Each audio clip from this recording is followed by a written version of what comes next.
In the headlines, outrage over a killing of Nigerian in Italy. Federal government demands justice. Resident doctors issue 2-week ultimatum to federal government over welfare demands.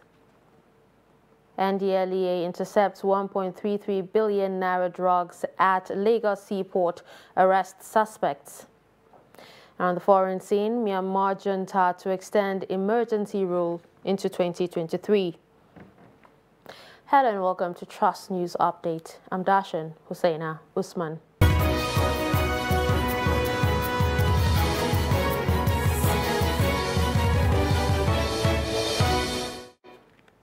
We begin on a sad note where the federal government has on Sunday demanded for justice over the gruesome murder of a Nigerian street vendor, Alika Ogochukwu, in a beach town in Italy.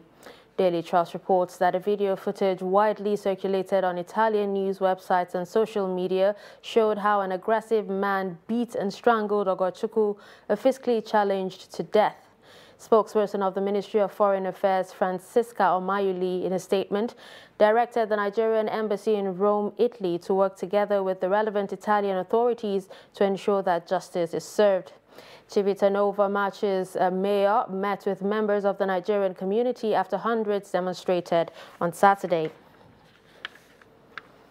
On security, few days after ordering the closure of schools, Nasarawa State Governor Abdullahi Saleh has raised alarm over suspicious movement by suspected bandits fleeing from Niger, Zamfara, Kebbi, and Kaduna states to the state. The governor said the large movement of the fleeing bandits identified in Ruganjuli and Rugamadaki in Karu, Wamba, and Toto local government areas necessitated the expanded security meeting held in Government House, Lafia. Governor Sule explained that the expanded emergency security meeting was to take proactive measures considering the security situation across the country, particularly within the Federal Capital Territory, where over 800 inmates escaped from the Kuje Correctional Facility recently. But as you all know, we had the unfortunate Kuje prisoners outbreak, where it was estimated that about 800 inmates escaped recently, and we have also had the opportunity to arrest some within the state as a result of our proximity to the federal capital.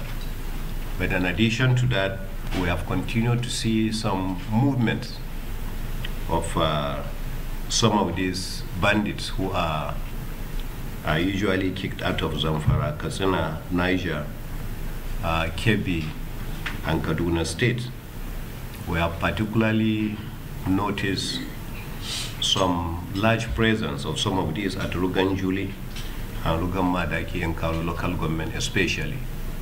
We have also seen some movements that we are going to discuss in more details, around Wamba and around Toto local government areas.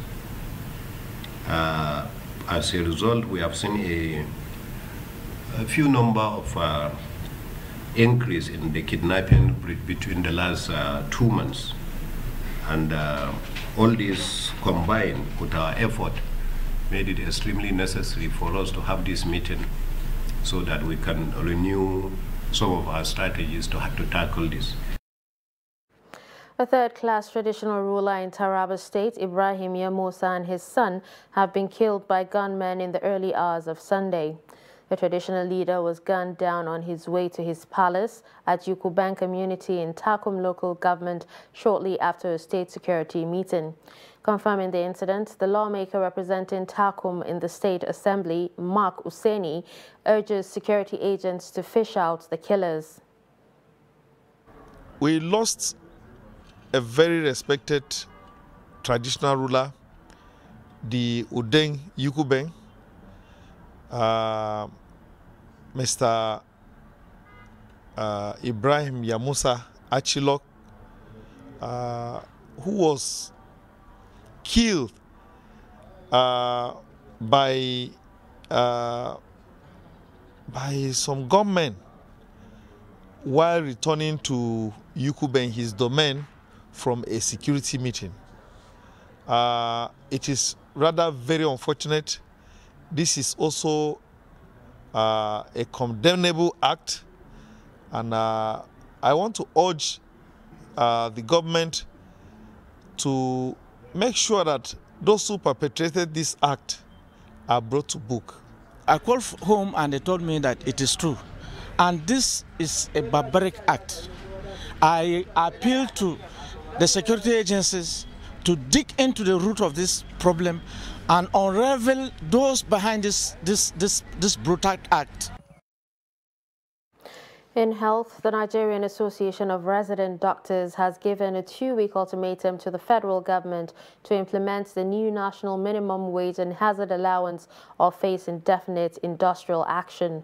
The ultimatum was issued in a communique jointly signed by the NARD's president, Dr. Dare Ishaya, Secretary General Suleiman Abiodun, and Publicity and Social Secretary Alfa Yusuf at the end of the July National Executive Council meeting and scientific conference of the association.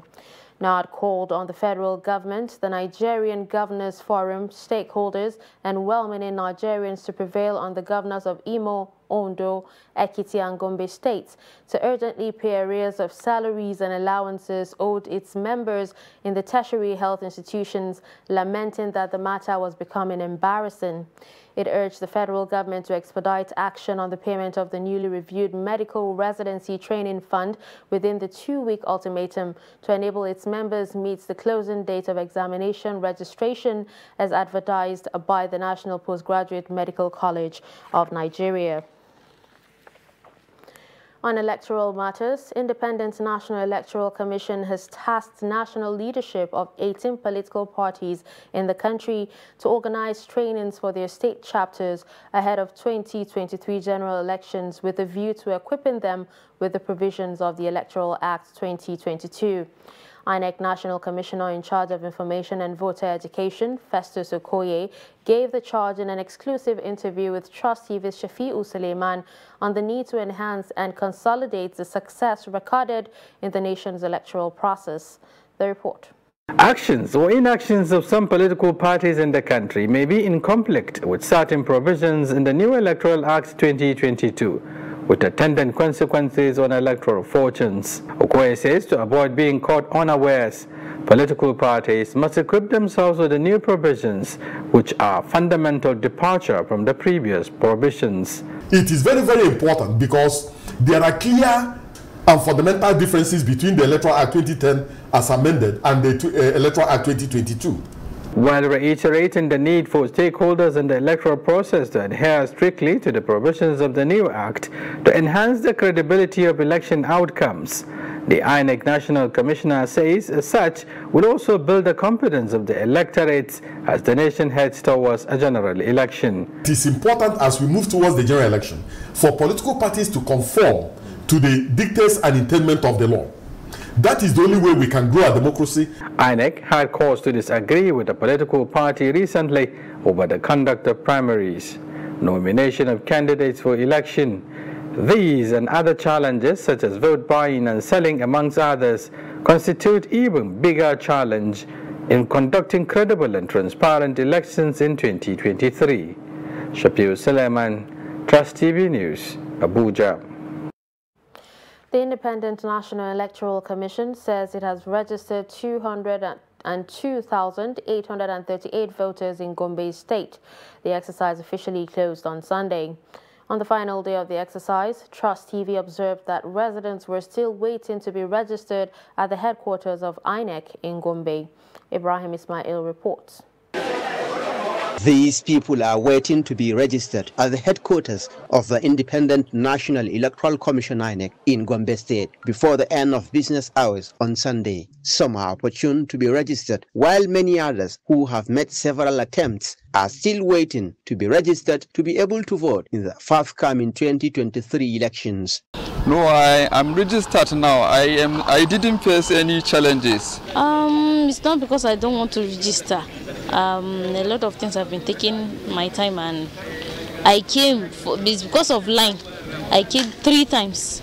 There was a lot of line and many people are here, so I have to postpone till this time. I don't know, because of the plenty people I'm seeing now from here now. I don't know whether I can be able to register today. Initially, there was a lot of lines, people were queuing and the rest, and some of us have to understand that you have to be patient to even access a form first. The commission said it has done enough to encourage people to register to the extent that it increased closing hours. Actually, there's challenges. We have had so many challenges when we started initially. Challenges like when we started with the online registration.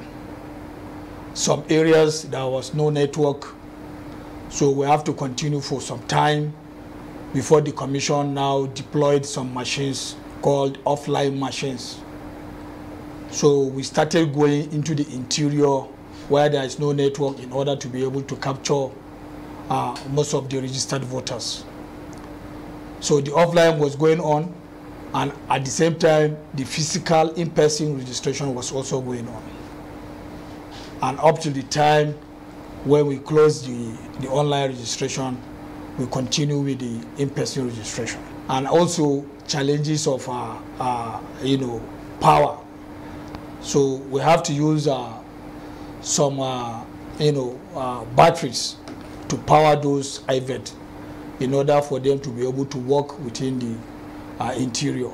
Over 60,000 permanent voters' cards are yet to be collected in Gombe, but INEC vow to do more on public enlightenment to change the narrative. From Gombe, Ibrahim Ismail reporting for Trust TV. The National Agency for the Prohibition of Trafficking in Persons in Katsina State is seeking the cooperation of all stakeholders to fight the transborder menace. The Katsina State NAPTIP coordinator, Aliyu Musa, made the call at a press briefing marking the International Day Against Trafficking in Persons. Trust TV's Abdullahi Amadi completes the report. Stakeholders agree that the war against human trafficking is a collective responsibility, hence the need for all and sundry to join hands to combat the menace.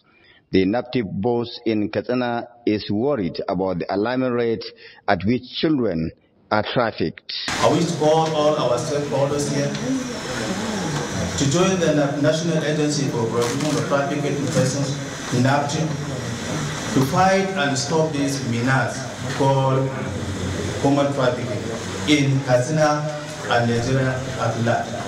We call it as a new slave trade, because the people that are the traffickers are the ones that is benefiting from what they are trafficking with.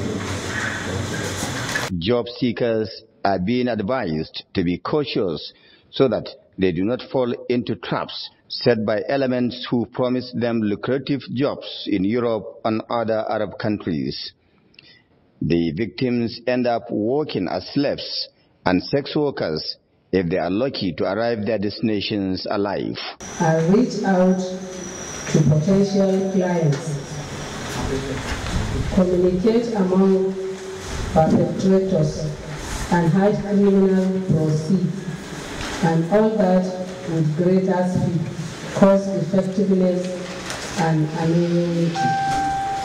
The briefing dwelt extensively on the significant role the media plays in ensuring the successful fight against human trafficking. It also reveals that the greater percentage of human trafficking is done through Katsina corridors, which is why this synergy is needed to curb the menace. We've been working together on issues of trafficking in persons, and it has been a good work together, and we are glad.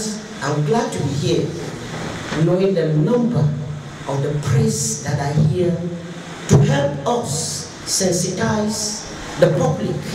Stakeholders are linking growing insecurity and the menace of drug abuse to human trafficking, but they believe better collaboration could curb human trafficking, leading to the reduction of these social vices. Abdullahi Ismail Amadi, Trust Television News, Katsina. In crime, Nasarawa State Commander of the Nigerian Police has arrested 6 females over alleged cybercrime in the state. This was contained in a statement by the Public Relations Officer of the command, Ramhan Nansel, and made available to newsmen in Lafia. The command said preliminary investigation revealed that the suspects criminally conspired among themselves and utilized the popular gay dating app where they arranged dates with unsuspecting members of the public from different parts of the country, lure them to their hideout, hold them hostage and dispossess them of their belongings while threatening them with dangerous weapons. The command further said their victims are assaulted and forced to reveal their ATM pins. Their bank account is then wiped out before they're let go. You're watching Trust News Update. Coming up after the break. How the rains cause discomfort in some communities. Do stay with us.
Trust TV, documenting the Nigerian story.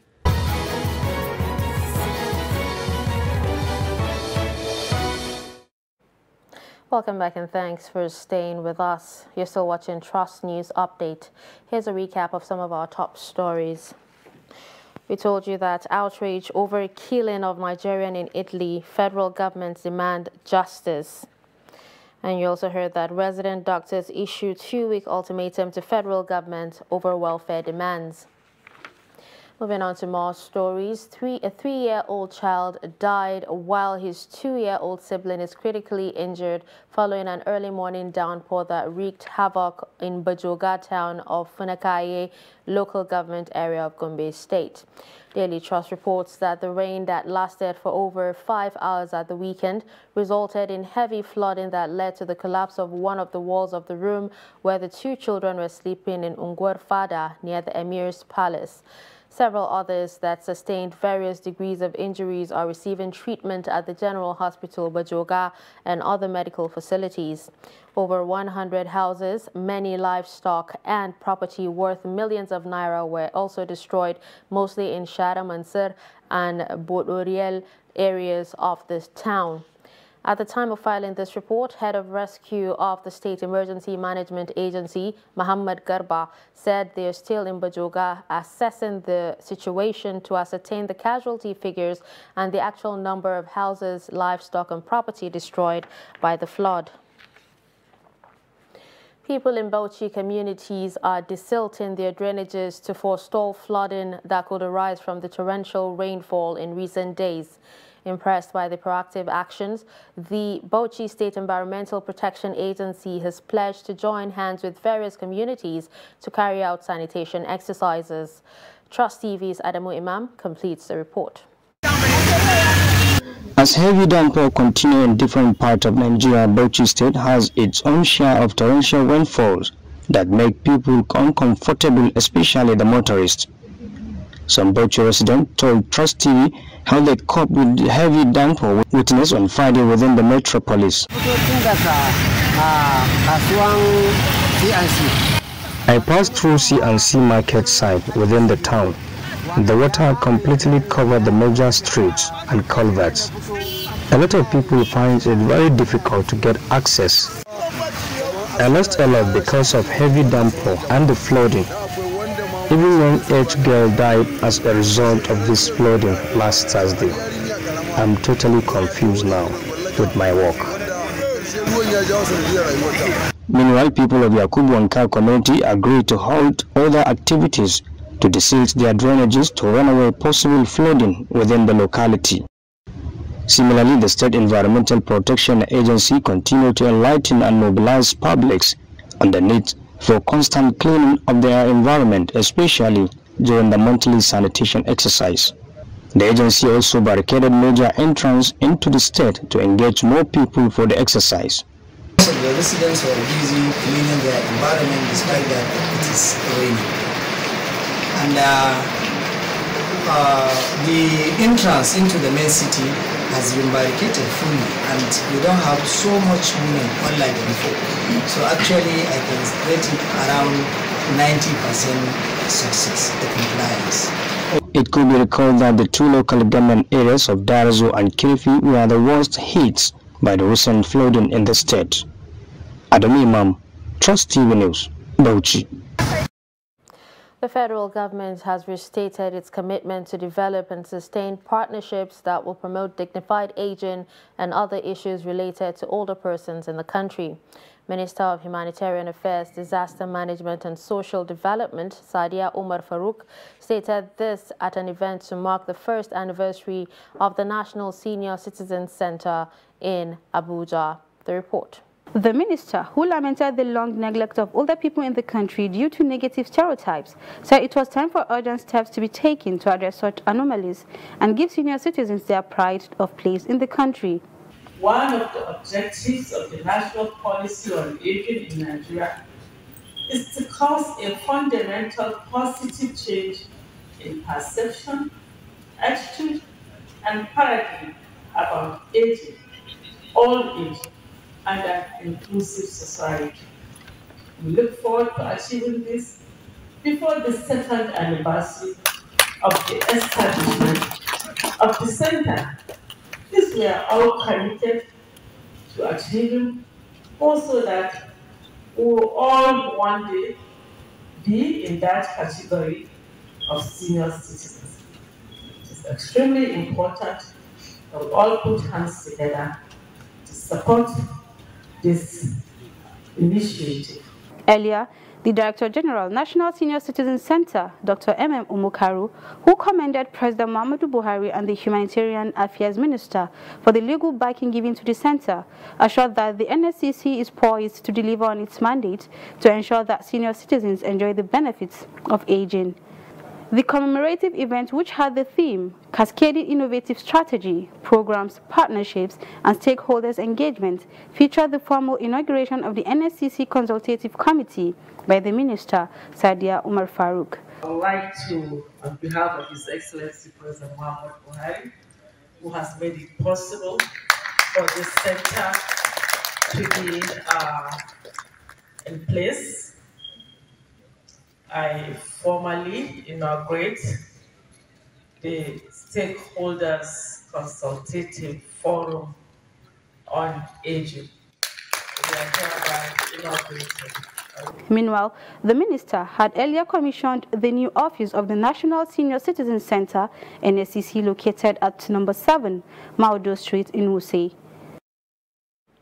No fewer than 2,750,000 tablets of tramadol weighing 225 milligram worth 1,375,000,000 naira have been intercepted at the Apapa port in Lagos by operatives of the National Drug Law Enforcement Agency. The consignment, packed in 55 cartons of tapentadol and carisoprodol types of tramadol, was seized during examination of a container in Lagos. Now we have more on the activities of the NDLEA in the last 1 week. A statement from the Director, Media and Advocacy of the agency, Femi Babafemi, says the seizure comes on the heel of similar efforts by anti-narcotic officers at the Murtala Mohammed International Airport, Ikeja, that thwarted bids by drug traffickers to export various psychoactive substances to London, UK and Dubai through the Lagos airport in the past week. At least 5 suspects have so far been arrested in connection to the attempts.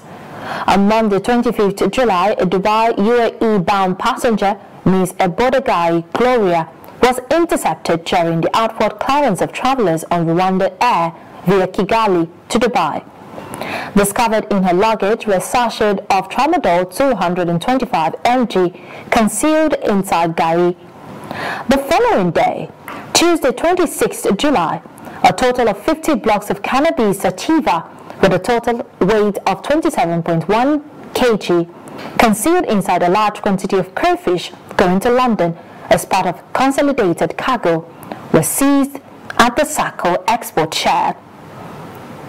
Same day, a Dubai-bound female passenger Emebadu Precious Rachel was arrested with 1.8 kg cannabis sativa packed inside bitter leaf in luggage while attempting to board Rwandan air flight to UAE via Kigali.